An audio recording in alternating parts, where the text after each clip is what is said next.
Let's talk tariffs, those taxes on imports that might sound boring, but actually have the power to shake up the entire global economy. Every time a tariff is imposed, it's like tossing a stone into a pond. The ripples spread far and wide, affecting everything from the price of your next smartphone to the jobs on a factory floor halfway around the world. Tariffs can boost some industries while hurting others, and they often spark fierce debates among politicians, business leaders, and everyday consumers. When tariffs go up, costs rise, supply chains get tangled, and companies scramble to adapt. It's a high-stakes game with real consequences for workers, investors, and families alike. This week, the Supreme Court made headlines by striking down the Trump-era tariffs, sending shockwaves through both Washington and Wall Street. The decision wasn't just a legal technicality, it was a seismic shift in how America handles trade policy. It wasn't a minor tweak, it was a sledgehammer to presidential power over trade. For decades, presidents have wielded tariffs as a tool, sometimes a weapon, claiming broad authority to protect American interests. For years, these tariffs were justified under the banner of national security, a catch-all excuse that stretched the law to its limits. Steel, aluminum, even washing machines were suddenly vital to defense, and the costs quietly trickled down to consumers and businesses. But the Supreme Court finally said, enough. No more blank checks for the executive branch. The justices made it clear, the power to tax and regulate trade belongs to Congress, not the president, alone. The case, American Institute for International Steel versus United States, will be studied for years in law schools and policy circles, but the message is crystal clear. Congress, not the president, controls trade. This is a return to the checks and balances the Constitution intended. The law was originally meant to keep America stocked for war, not to make fridges, cars, and everyday goods pricier for families. For too long, the intent of the law was twisted to fit political agendas. Now, industries weighed down by tariffs are breathing easier, and global markets are cautiously optimistic. Companies are already planning for a future with fewer trade barriers and more predictable rules. Politicians are scrambling to adapt to this new reality. Some are calling for new legislation, while others are rethinking their approach to international trade and economic policy. The era of one person launching a trade war with the stroke of a pen is over. The days of sudden sweeping tariffs are behind us, at least for now. Trade wars aren't easy to win, and now, they're a lot harder to start. The Supreme Court's decision means more debate, more oversight, and hopefully, smarter trade policies that benefit everyone. The Supreme Court just redrew the boundaries of economic power in America, reminding everyone that no branch of government is above the law. Who could have seen that coming? In a world where trade wars can start with a tweet, the Supreme Court just hit pause, and maybe reset, on how America does business with the world. So, what's a tariff? It's a term you might have heard tossed around in discussions about international trade and economics. Essentially, it's just a tax on imported goods. When products cross borders, they often come with a price tag that includes this extra charge. For example, if you buy a $100 German cuckoo clock, a 25% tariff bumps the price up to $125. This additional cost is meant to level the playing field for domestic products. That extra cash collected from tariffs goes straight to the U.S. Treasury, contributing to government revenue. Tariffs are designed to protect American industries by making foreign goods more expensive, encouraging consumers to buy domestically produced items. The idea is simple. If foreign goods cost more, you'll be more inclined to buy American instead, supporting local businesses and jobs. But there's a catch. Other countries often retaliate with their own tariffs, leading to a tit-for-tat escalation. For instance, Germany might impose tariffs on American jeans, making them pricier for German consumers, which in turn affects U.S. exporters. This back and forth can spark trade wars, raising prices for everyone involved and creating uncertainty in the global market. While one industry might benefit from protection, another could suffer from reduced exports, and consumers often end up paying more. The benefits of tariffs are concentrated in specific sectors, but the costs are spread across the entire economy, affecting everyone. It's a messy cycle. Protect one group, and you might inadvertently hurt another, leading to a complex chain reaction. Tariffs may sound straightforward, but they create a tangled web of winners and losers with far-reaching consequences. In the end, higher prices and lost markets are often the real legacy of tariffs, impacting businesses and consumers alike. That's the fundamental tension of tariffs, balancing protection with the broader economic impact. It's never as simple as it looks, and understanding tariffs requires a deeper dive into the complexities of global trade. America's history with tariffs is dramatic. Think economic soap opera. In the early days, tariffs funded the government and protected new industries. The North loved them, the South hated them. The Tariff of Abominations in 1828 nearly caused a constitutional crisis. Fast forward to the 1930s.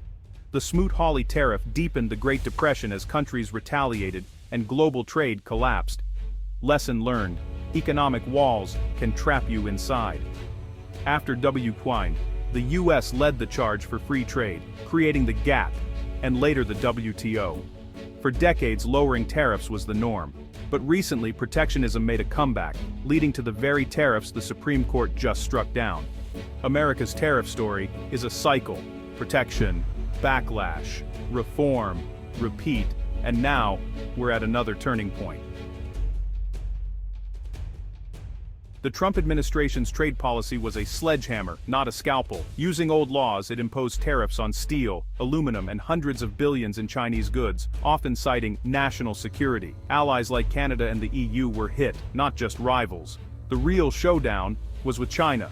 Accused of unfair trade practices, tariffs flew, China retaliated, and global supply chains were thrown into chaos. Businesses faced constant uncertainty, and costs soared.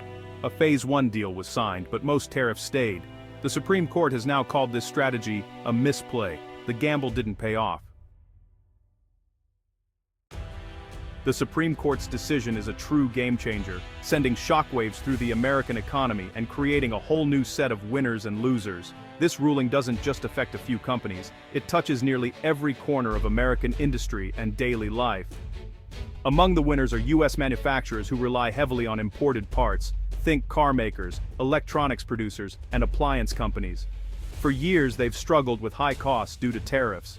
Now they're finally getting some relief, which could mean more jobs, higher profits, and a boost for American innovation. Farmers, who have been hit especially hard by retaliatory tariffs from other countries, are also hoping for a brighter future. With the possibility of export markets reopening, they're looking forward to selling more crops abroad and recovering from years of uncertainty. The government's costly bailout programs for farmers, which have been a lifeline during the trade war, may finally come to an end, allowing farmers to stand on their own again. But there are clear losers too. Domestic steel and aluminum industries, which have enjoyed protection from foreign competition, now fear a flood of cheap imports. Workers and managers alike worry about what the future holds. They warn that without tariffs, job losses and plant closures could become all too common, threatening entire communities that depend on these industries. Some argue that tariffs were a necessary tool to pressure China and other countries to play fair, and that removing them is a mistake that weakens America's bargaining power. For these workers and their supporters, the decision feels less like a victory and more like a surrender in a long, hard-fought battle. The debate over protectionism versus free trade is far from settled. Both sides have passionate supporters, and the arguments are likely to continue for years to come. Meanwhile, everyday consumers may finally see some good news. Lower prices on everything from washing machines to smartphones, making life a little more affordable for families across the country. The ripple effects of this decision will be felt everywhere, from big cities to rural towns and across every industry that touches our lives. The trade war's winners and losers are shifting once again, and the headlines are only just beginning to capture the full impact. The only certainty is that change is here to stay. As the dust settles, everyone, from business leaders to workers to families, is recalculating what the future holds. What about you, the consumer? For years, tariffs quietly raised prices on everything from washing machines to backpacks. Importers passed costs down the line, and you paid more at the store. Studies confirm American consumers bore the brunt. Now with tariffs gone, prices should drop, but not overnight. Supply chains are tangled, and companies may pocket some savings first. Inflation and global disruptions mean price relief will be gradual. Still, the end of tariffs is a win for your wallet. Your next big purchase might finally cost less. It's a slow fix, but a real one. This Supreme Court decision is about more than trade.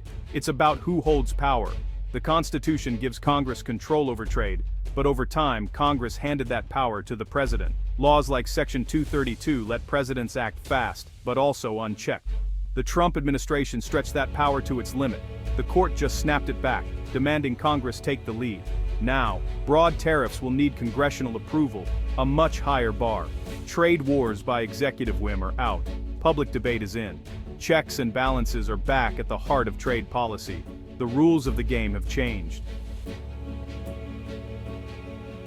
The Supreme Court's decision echoes far beyond U.S. borders. Trump-era tariffs strained alliances and fueled distrust. Allies like Europe and Canada welcome the return to rules-based trade. It's a chance to rebuild cooperation on global issues. With China, the story is more complex. Tariffs didn't solve deeper problems like intellectual property theft. Now the U.S. must work with allies to pressure China through global institutions. A united front is more effective than going it alone. The WTO, despite its flaws, offers a forum for real solutions. The new approach will be slower, more diplomatic, and more strategic. The era of economic fistfights is over. Now it's a chess game. America is back at the table, with friends. The tariffs are gone, but the future is wide open. America faces a choice: return to free trade, or build new protections through Congress. The debate over jobs, China, and globalization isn't going away. Congress may craft targeted tariffs or focus on strategic industries. The likely path? A balance. Neither full free trade nor blanket protectionism. Expect policies that support key sectors and build supply chains with allies. The Supreme Court forced a new era. More debate, more strategy, less chaos. The big questions, how to compete, how to share the benefits, are just beginning. The rules have changed, and the next chapter is unwritten. We'll all be living with the consequences.